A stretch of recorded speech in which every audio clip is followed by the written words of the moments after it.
Baik, Assalamualaikum warahmatullahi wabarakatuh.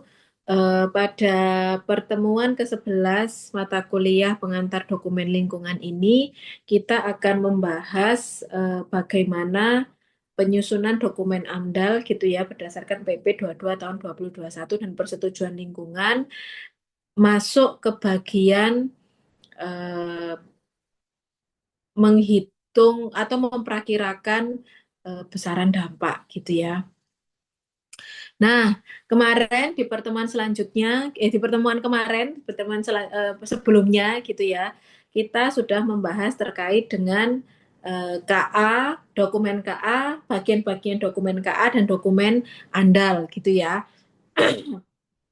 Di dalam dokumen KA itu ada yang namanya deskripsi kegiatan, ada komponen lingkungan yang terkena dampak atau zona lingkungan hidup awal istilahnya gitu ya. Terus usaha dan atau kegiatan yang ada di sekitar sama hasil pelibatan masyarakat. Nah, di antara empat komponen ini menjadi dasar sebagai identifikasi dampak potensial kita gitu ya. Kemudian diidentifikasi dampak potensialnya apa, muncul jadwal panjang gitu ya, apa namanya, dampak potensial, kemudian kita mengevaluasi dampak potensial itu, kemudian menjadi dampak penting hipotetik, dampak tidak penting hipotetik, dan dampak tidak penting yang dikelola dan dipantau gitu ya. Di mana nanti yang dampak penting apa namanya, dampak penting hipotetik dan dampak tidak penting yang dikelola dan dipantau itu dimasukkan ke dalam dokumen RKL dan RPL, RKL dan RPL di dokumen yang menjadi bagian dari andal RKL RPL gitu ya. Kemudian output KA yang lain selain dampak penting hipotetik adalah batas waktu studi dan batas waktu kajian gitu ya. Serta di paling terakhir adalah metode studi gitu ya.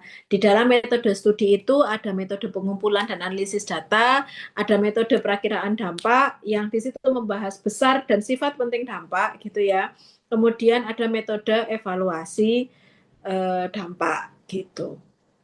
Nah, kalau di dalam dokumen andal itu ada pendahuluan, di mana di dalam pendahuluan ini kita membahas DPH, batas wilayah studi atau di situ tertulis BWS, batas wilayah, batas waktu kajian atau di situ tertulis BWK yang sudah kita dapatkan di dalam dokumen KA gitu ya. Kemudian ada deskripsi kegiatan, kemudian ada rona lingkungan awal rinci gitu ya. Bedanya apa Bu dengan rona lingkungan awal yang ada di KA? Kalau rona lingkungan awal yang ada di KA itu dari eh, data sekunder boleh gitu ya. Tapi kalau rona lingkungan awal rinci itu sudah dari hasil sampling gitu ya. Kemudian juga ada hasil pelibatan masyarakat. Kemudian ada juga penentuan DPH BWS, BWK dan BWS. Kemudian ada perakiraan dampak. Nah, di sini kita menghitung besar dan sifat pentingnya dampak dan disinilah jadi core-nya AMDAL gitu ya. Kemudian ada evaluasi secara holistik gitu. Kemudian tadi yang sudah saya sampaikan gitu ya, di awal ini hampir sama. Kemudian kerangka pikir penyusunan AMDAL yang kemarin sempat saya hitung, sempat saya jabarkan gitu ya, bahwa di sini ada dokumen di dalam AMDAL. Saya ulangi kembali, namanya AMDAL itu ada 3 dokumen gitu ya. Ada dokumen KA, atau istilahnya kalau di peraturan formulir KA gitu ya, bukan dokumen tapi formulir. Kemudian ada dokumen andal analisis dampak lingkungan sama ada dokumen RKL RPL.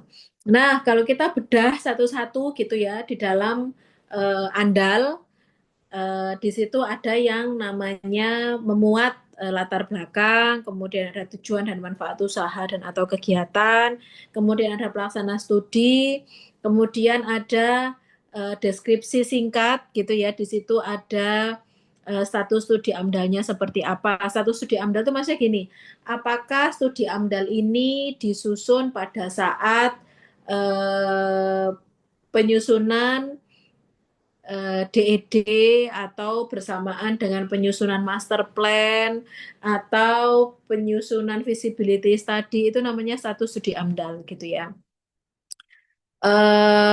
Kemudian apakah apa namanya apabila dokumen AMDAL kan kemarin di slide sebelumnya sorry di pertemuan sebelumnya saya membahas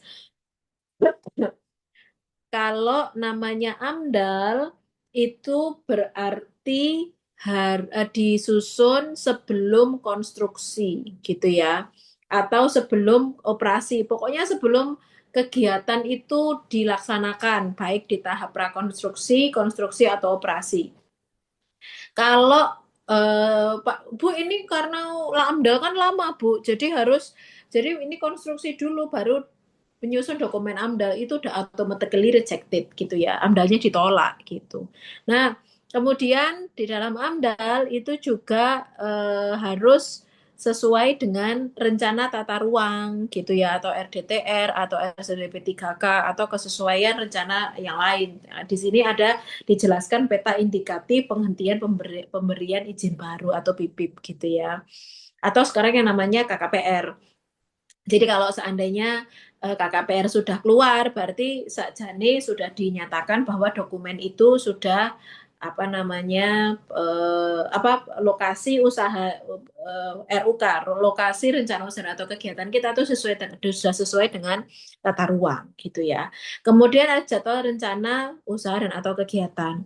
Kemudian ada ringkasan pelingkupan nih. Nah, pelingkupan dari mana ini? Kemarin dari dokumen KA gitu ya. Di situ ada deskripsi, ada dampak penting hipotetik yang telah kita dapatkan dari dokumen KA. Kemudian ada batas wilayah studi dan batas waktu kajian gitu ya. Semuanya ini dapat yang poin 5 ini semuanya dapatnya dari KA.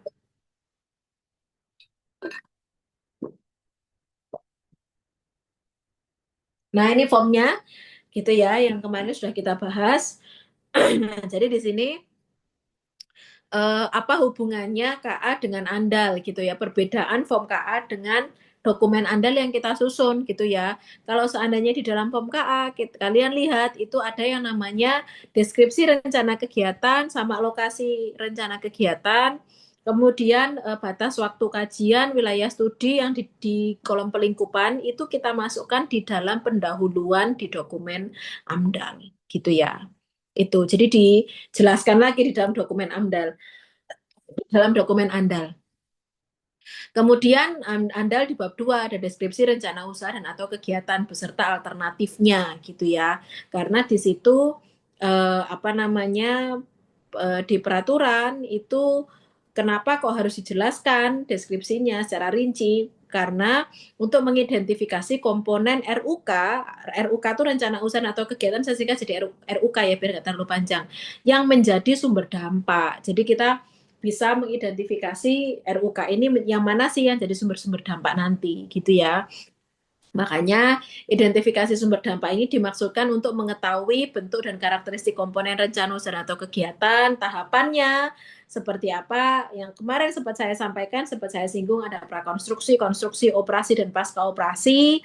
Kemudian Bu, apakah 4 ini harus ada? Tidak, tergantung kegiatannya, ada pasca operasi atau tidak. Kalau TPA, terus habis itu tempat penimbunan B3 itu biasanya ada pasca operasinya. Tapi kalau kegiatannya yang biasa kayak perumahan, apa namanya perhotelan, perkantoran itu biasanya cuma sampai tahap operasi gitu ya. Kemudian ada lokasi komponen RUK di dalam tapak proyek gitu-gitu ya. Kemudian deskripsi rencana usaha dan atau kegiatan. Di sini di Anda bab 3 itu ada deskripsi zona lingkungan awal rinci gitu ya. Ini bedanya sama yang di KA. Kalau di KA itu zona lingkungan awal, kalau di Andal itu zona lingkungan awal rinci gitu ya. Nah, di sini itu kaitannya hubungannya sama metode studi di KA. Di KA itu kan setelah kita menemukan mengidentifikasi DPH, batas wilayah studi dan batas waktu kajian, habis itu kan di bagian ketiga itu ada metode studi. Nah, di metode studi inilah kita menggunakan metode-metode pengambilan data sehingga kita dapat rona lingkungan awal yang lebih rinci karena data primer sudah ada gitu ya. Kalau di KA kan data sekunder saja. Tapi kalau di Andal itu data primer sudah ada gitu ya. Makanya ngomongnya rinci gitu.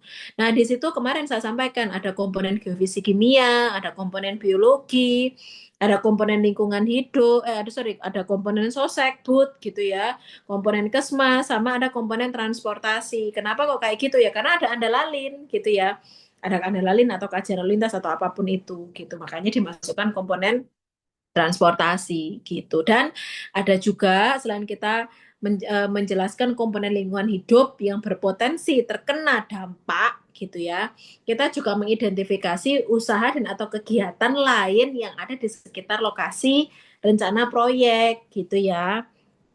Kenapa? Apakah nanti usaha dan atau kegiatan yang sudah ada itu nanti berdampak tidak dengan adanya RUK kita gitu ya. Kemudian yang selanjutnya adalah deskripsi rinci rona lingkungan hidup awal tadi. Nah, yang tadi kita sampaikan itu merujuknya ke metode pengumpulan data atau metode analisis data untuk perakiraan metode evaluasi tadi, gitu ya. Kemudian hasil pelibatan masyarakat. Kemarin di KA, di form KA itu juga sudah ada ya hasil pelibatan masyarakat, tapi itu juga kembali lagi-lagi dimasukkan ke dalam dokumen Andal gitu ya. Bahkan di sini hasil pelibatan masyarakat yang dari saran, pendapat, dan tanggapan pada saat dilaksanakan pengumuman dan konsultasi publik itu juga dimasukkan SPT-nya seperti apa gitu ya. Dan TUK, tim uji kelayakan ini disampaikan berupa informasi deskriptif terhadap keadaan lingkungan, kemudian kekhawatiran terhadap perubahan lingkungan, harapan tentang perbaikan, sama SPT yang relevan seperti apa, gitu ya. Kemudian penetapan DPH, BWS, dan BWK, gitu ya. Nah, ini juga kita dapatkan dari AMDAL, dari form KA, gitu ya. Bu, padahal di KA itu kan sebetulnya sudah ada, tapi kenapa kok di Andal dimasukkan lagi, gitu kan? Karena kenapa kok dimasukkan lagi? Karena tadi Mbak Mas, eh, penentuan DPH, BWS sama BWK itu kan sebenarnya hasil dari pelingkupan kita di KA.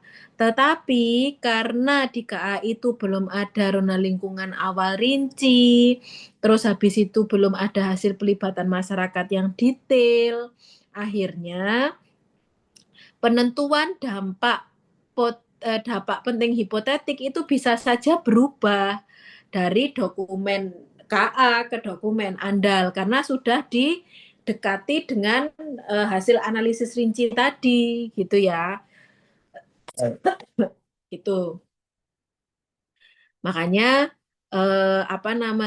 coba kalian lihat di penjelasan coretan tangan yang sebelah kanan. Di Andal itu kan evaluasi dampak potensial tadi ya sama ya, ada besaran kegiatan, terus kondisi lingkungan awal, tapi ini sudah primer gitu ya, yang kalau di KA kan masih sekunder. Kemudian ada usaha dan atau kegiatan di sekitar gitu ya, mengganggu tidak, terus ada SPT tadi. Akhirnya bisa jadi DPH yang di KA itu misalkan 10 bisa jadi 11 gitu. Atau bisa jadi tambah banyak 12 atau 13 karena tadi di sini itu sudah ada sudah ada data-data primer gitu ya. Gitu. Nah, batas wilayah studi, Bu, dari kemarin tuh Ibu menyampaikan ada batas wilayah studi atau BWS aja nih, BWS itu apa sih gitu ya. Batas wilayah studi itu merupakan batas wilayah studi itu merupakan batas yang dibentuk oleh 4 unsur gitu ya. Ada batas proyek, yaitu batas proyek kita itu luas lahannya berapa, itu jadi batas wilayah proyek. Ada batas ekologis gitu ya, batas ekologis itu misalkan gini, oh kalau saya mau bangun hotel dengan luasan 40 hektar misalkan ya, 40 hektar itu batas wilayah proyek kita ya, 40 hektar. Kemudian saya mau bangun IPAL, terus nanti kalau IPALnya bocor itu dapat mencemari sungai di depannya hotel misalkan. Nah, batas ekologisnya itu sungai. Sungai itu berarti sepanjang sungai itu tidak gitu ya. Jadi kita nanti harus punya apa namanya pemodelan sungai, seberapa jauh sungai itu akan tercemar. Soalnya kan kalau kalian sudah ambil mata kuliah MKSDA terkait dengan apa proses pemulihan atau recovery sungai gitu ya, ketika dia dikasih beban pencemar, sepanjang kan ada oksigen sak. Kalau apa namanya ada limbah yang masuk ke sungai, kemudian sungai itu sepanjang mengalir itu kan terjadi oksigen sak ya, kantung oksigen, proses kantung oksigen. Nah, itu sepanjang berapa sungai, Bu? Nah, itu yang kita modelkan gitu. Nah, apa namanya pemodelan-pemodelan itu salah satu fungsinya itu ada untuk di dokumen AMDAL juga kepake untuk memprediksi batas ekologis. Atau misalkan saya mau bangun pabrik, Bu, ada cerobong asap, ada itu kan point source ya, cerobong asap. Nah, arahnya angin itu kemana? Dan asap itu nanti terpendarnya itu sampai berapa kilometer. Nah, itu juga kita modelkan. Itu termasuk batas ekologis. Kemudian ada batas sosial. Batas sosial itu misalkan kita mau bangun hotel, sebelah kanan kiri itu kan sudah pemukiman misalkan. Nah, pemukiman itu sampai radius berapa orang-orang ini tuh menerima dampak kita atau merasakan dampak kita. Oh, misalkan radius 50 meter, Bu, karena setelah dikaji ketika pembangunan tiang pancang gitu ya, itu terasanya itu sampai 50 meter ya, sudah 50 meter itu dibuat radius, itu namanya batas sosial. Sama batas administratif. Nah, batas administratif itu biasanya batas desa atau kelurahan atau kecamatan atau kabupaten tergantung dari lingkup kegiatan kita. Nah, dari 4 batas ini kemudian di overlay atau ditumpang susun satu sama lain gitu ya. Itu, nah, hasil dari overlay itu termasuk batas wilayah studi gitu. Dan batas waktu kajian. Nah, kalau batas waktu kajian itu adalah rentang waktu perakiraan dampak, di mana batas waktu kajian tersebut digunakan sebagai tolak ukur untuk menghitung besaran dampak nanti di dokumen ANDAL, gitu ya.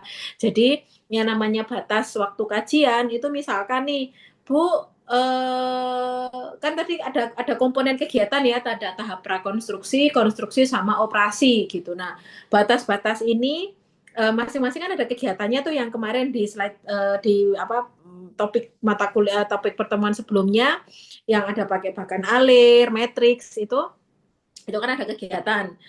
Misalkan kegiatan pemasangan tiang pancang. Nah, kegiatan tiang pancang itu Bu, ini kan masa konstruksinya 1 tahun. Iya, tapi masa 1 tahun memasang tiang pancang kan tidak gitu ya.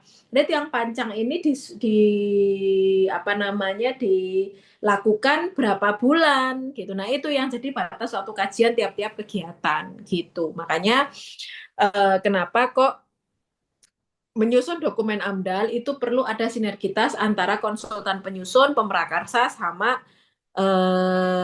tim uji kelayakan, apakah itu di provinsi, ataukah kabupaten, ataukah kementerian ya. Karena itu tadi, kan kita sebagai konsultan penyusun kan nggak ngerti ya, pemrakarsa itu mau menyusun apa tahap konstruksinya tuh mau berapa tahun, tahap operasional mau berapa tahun kan kita nggak ngerti gitu. Padahal kita butuh informasi itu untuk memperkirakan batas waktu kajian gitu ya. Kemudian ada perakiraan dampak penting. Nah, dalam perakiraan dampak penting itu yang perlu diperhatikan dalam menyusun perakiraan dampak penting yang pertama adalah besaran dampak dengan besaran dampak dengan proyek diperkirakan sesuai dengan metode ilmiah yang telah ditetapkan untuk setiap DPH gitu ya. Misalkan penurunan kualitas air sungai. Nah, itu kan kita bisa memprediksikan gitu ya, pakai pemodelan gitu. Kemudian perbedaan besaran dampak tanpa proyek dengan proyek dalam batas waktu tertentu dihitung sesuai kaidah ilmiah. Makanya kalau di AMDAL itu namanya dampak itu adalah skala kualitas lingkungan dengan proyek dikurangi dengan skala kualitas lingkungan tanpa proyek gitu ya.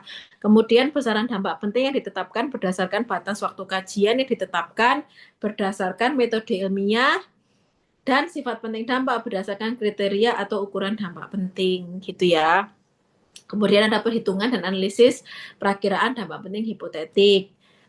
Itu yang perlu diperhatikan. Kemudian dalam mengurai perakiraan dampak itu apakah time series, terus dilakukan secara cermat dan masing-masing komponen lingkungan itu harus terbahas gitu ya. Sesuai dengan dampaknya. Kalau dampaknya tidak ada kesmas ya tidak perlu dibahas secara mendetail tapi cukup sebagai informasi saja gitu ya. Kemudian juga untuk perakiraan dampak penting juga perlu didekati dengan analisis perakiraan dampak dengan menggunakan metode-metode ilmiah gitu ya. Kenapa? Karena AMDAL itu adalah dokumen ilmiah. Jadi segala pendekatannya juga harus dapat dipertanggungjawabkan. Nah, ini Mas Mbak. Kalau kita ngomong perakiraan dampak penting itu berarti menghitung besaran dampak dan memperakirakan sifat penting dampak. Jadi kalau kita ngomong dampak penting, dampak itu besar dan penting gitu ya. Itu yang perlu dipahami di dalam dokumen AMDAL. Contoh, Bu, saya mau bangun pabrik di tengah hutan gitu ya. Itu contohnya. Kenapa kok dalam AMDAL itu dampak itu harus bersifat besar dan ya, bukan atau besar dan penting gitu. Kenapa kok kayak gitu? Oke, sebagai contoh nih, saya mau bangun pabrik di tengah hutan. Radius penduduk terdekat itu 10 kilo gitu ya, atau 15 kilo dari lokasi pabrik yang mau saya bangun gitu misalkan. Oke, perlu dong tiang pancang karena kan ini namanya pabrik gitu ya, pabrik skala besar, perlu tiang pancang. Oke, dipancanglah tiang itu. Ada getaran dong dan kebisingan gitu. Nah, terus habis itu kebisingannya itu kan kalau baku mutu kalau nggak salah kebisingan untuk industri itu 75 desibel ya, 60 apa 75 gitu saya lupa. Ternyata tiang pancang itu menghasilkan 100 desibel kebisingannya. Itu kan besar, Bu, karena melebihi baku mutu. Iya, dampak itu besar. Tapi karena radiusnya penduduk itu 20 km, enggak ada penduduk yang terganggu karena radiusnya cukup jauh gitu. Dampak itu besar, tapi kalau bersifat tidak penting berarti tidak termasuk dampak penting. Paham ya? Jadi kalau di AMDAL dampak itu harus bersifat besar dan penting. Gitu ceritanya. Oke. Nanti kriteria dampak pentingnya gimana Bu? Nanti akan ada 7 kriteria dampak itu bersifat penting. Itu nanti ada. Kalau nggak salah di sini apa di pertemuan selanjutnya saya lupa. Nanti kita lihat bareng-bareng. Kita sekarang membahas terkait dengan besar dampak. Nah, itu yang dikasih kotak ya. Besar dampak adalah nilai kualitas lingkungan dengan proyek dan nilai kualitas lingkungan tanpa proyek. Contoh, nih. Eh daya tampung air sungai aja yang mudah dianalogikan. Daya tampung air sungai gitu ya. Sekarang kita bisa menghitung nih, kita ambil sampling sekarang, kita menghitung pakai Kuol to KW atau pakai neraca massa, metode yang paling sederhana, bahwa daya tampung sungai saat ini itu daya tampungnya belum terlampaui dengan perhitungan sekarang. Kemudian ketika di situ ada pabrik yang kita bangun yang nantinya membuang air limbah di sungai itu setelah dihitung gitu kan bisa tahu Mbak pabriknya misalkan pabrik cat gitu ya. Misalkan pabrik cat kita kan sudah tahu bisa memprediksi dari analogi bagaimana IPAL atau air limbah yang dihasilkan dari pabrik cat itu kan kita bisa tahu ya. Nah, itu kita bisa menghitung nih, ketika nanti pabrik cat di situ membuang IPAL-nya ke sungai, itu kira-kira daya tampungnya sungai ini terlampaui atau belum? Oh, ternyata sudah terlampaui nih, gitu. Berarti kan kita bisa menghitung besaran dampaknya. Nah, makanya di sini besaran dampak. Oh, ternyata selisihnya itu Expo yaitu besar dampaknya itu berupa angka gitu ya. Ternyata dia bersifat besar gitu. Nah, nanti untuk pentingnya kita bisa lihat. Nah, artinya saya ingin menyampaikan bahwa untuk menghitung besaran dampak itu berupa kuantitas, bukan kualitas gitu ya. Kemudian perakiraan dampak penting. Nah, kalau perakiraan tadi besar dampak ya ini sekarang dampak penting. Kalau dampak penting berarti kita dekati dengan 7 sifat dampak kalau nggak salah. Bentar. Oh iya, ada 4. Nah ini, nomor 3 ya, sifat penting dampak. Nah, Mbak, Mas, berdasarkan peraturan, tadi saya sampaikan, namanya dampak penting itu berdasarkan besar dan sifat dampak. Kalau dampak positif negatif kan sudah kita tentukan di KA ya, kita tahu itu positif atau negatif. Besar dampak tadi yang di sini, sorry, di sini. Nilai kualitas lingkungan dengan proyek dikurangi dengan nilai kualitas tanpa proyek gitu ya. Sekarang sifat penting dampak. Sifat penting dampak itu sesuai dengan UU nomor 32 tahun 2009 itu ada 7. Besarnya jumlah penduduk, luas wilayah penyebaran dampak, intensitas dan lampanya dampak, banyaknya komponen lingkungan, sifat kumulatif, berbalik atau tidak berbaliknya dampak, sama kriteria lain. Nah ini harus didekati. Nanti kita hitung di sini apakah masuk penting ataukah tidak penting gitu ya. Eh, nah ini dia. Kemudian saya sebelum ke sini, ini yang bab 6 gitu ya. Yang bab 7 itu holistik gitu ya. Setelah kita menentukan dampak ini penting, sesuai sama kriteria besar dan penting dampak, oh masuk dampak penting ternyata gitu ya. Baru kita mengevaluasi secara holistik gitu ya. Mengevaluasi secara keseluruhan holistik itu terkait dengan DPH dalam rangka penentuan karakteristik dampak rencana usaha dan atau kegiatan secara total. Holistik itu secara total gitu ya, menyeluruh. Kemudian ada rekomendasi pilihan alternatif terbaik gitu. Kemudian besarnya DPH dapat diperoleh informasi yang pertama, sifat penting dan besaran dampak yang telah berinteraksi pada ruang dan waktu yang sama. Ini nanti kita lihat kalau kita menggunakan apa metrik-metrik tertentu, nanti ada apa namanya Fisher and Davis, bisa pakai macam-macam gitu ya untuk mengevaluasi dampak secara holistik. Nah, dari evaluasi dampak tadi kita jadinya tahu area-area yang perlu mendapat perhatian penting gitu ya atau area of concern karena apa namanya hubungannya ini nanti dengan terkait dengan rencana pengelolaan dan pemantauan lingkungan hidup gitu ya. Area yang perlu mendapat perhatian itu merupakan area yang mendapat paparan dari beberapa dampak sekaligus dan banyak dihuni oleh berbagai kelompok masyarakat misalkan. Kemudian area yang rentan atau rawan bencana sama area-area yang sebagaimana dimaksud pada huruf A dan B. Gitu. Nah, hubungannya nanti ketika dampak itu sudah bersifat penting, itu di arah pengelolaan dan pemantauan lingkungan di dalam dokumen RKL-RPL gitu. Contoh misalkan nih, tahap prakonstruksi hilangnya pemukiman karena pembebasan lahan. Nah, arahan pengelolaan lingkungan gitu ya. Ini nanti arah pengelolaannya apa? Pembangunan rumah dilaksanakan secara dikelola, terus habis itu adanya ganti untung dan sebagainya. Nanti pemantauannya seperti apa itu jadi lebih rinci gitu ya. Kemudian untuk apa namanya kelayakan gitu ya terkait dengan dampak tersebut itu apa namanya ada 10 kriteria uji kelayakan lingkungan hidup gitu ya. Jadi tadi dari dampak yang kita anggap penting kemudian dievaluasi secara holistik masuk ke arah pengelolaan dan pemantauan.